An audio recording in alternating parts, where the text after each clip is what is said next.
A man who expects to be abandoned will misread every act of fidelity as either foolishness or a trap, because his wound has no category for the simple, staggering fact that someone could see all of him and choose, freely and repeatedly, to remain. I want to speak to the man who is loved loyally and cannot trust the loyalty. Someone in your life has stayed, maybe a partner, a friend, a brother. They have seen you at your worst, weathered the version of you that was difficult, withstood the tests you set for them without even knowing you were testing, and they are still here. And rather than letting that be the gift it is, you hold it at arm's length, braced for the day the loyalty runs out, scanning for the moment they wake up and realize they could do better. You cannot rest in their staying because some part of you is certain it is temporary, and you would rather not be caught believing in it when it ends.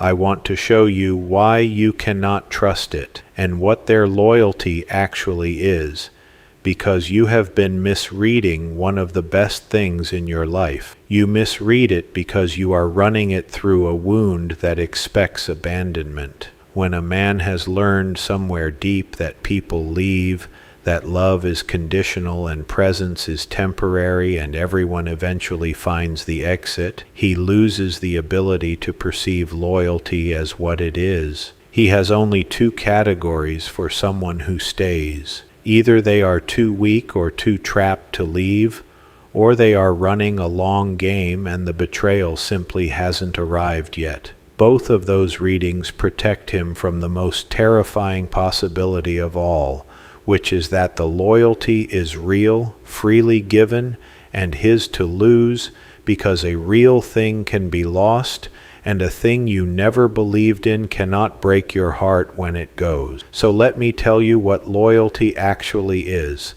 the real kind, so you can recognize it when it is standing in front of you. Real loyalty is not obligation. The person who stays out of duty or guilt or fear of being alone is not loyal to you. They are bound to their own discomfort, and you happen to be nearby. And real loyalty is not weakness or lack of option. That is the wound's favorite lie, because if their staying is just a failure of alternatives, then it costs you nothing to disbelieve it. No. Real loyalty is a choice made from strength and made repeatedly.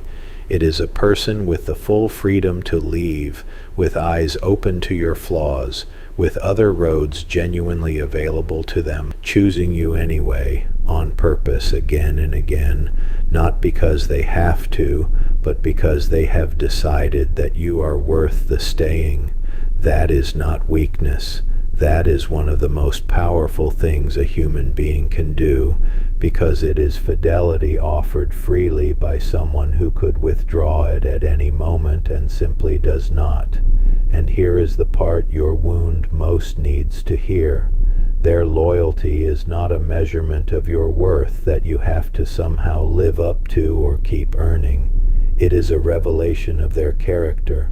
A loyal person is loyal because of who they are, not merely because of what you provide, which means the staying is not a fragile thing you must perform to maintain, one slip away from collapse. It is rooted in them. That is precisely why it has survived your worst and your tests and your bracing. You have been treating their loyalty as a verdict that could be revoked the moment you stop measuring up, when in truth it is an expression of a steadfastness that lives in them and was never as contingent on your performance as your fear insisted. I will be honest with you, because you have learned to smell anything less, and because we have looked too hard at counterfeits in this work to ignore them now. Not all staying is loyalty. There is a kind of staying that is trauma-bonded, fear-driven, a person clinging because leaving feels like death. And that is not the strength I am describing.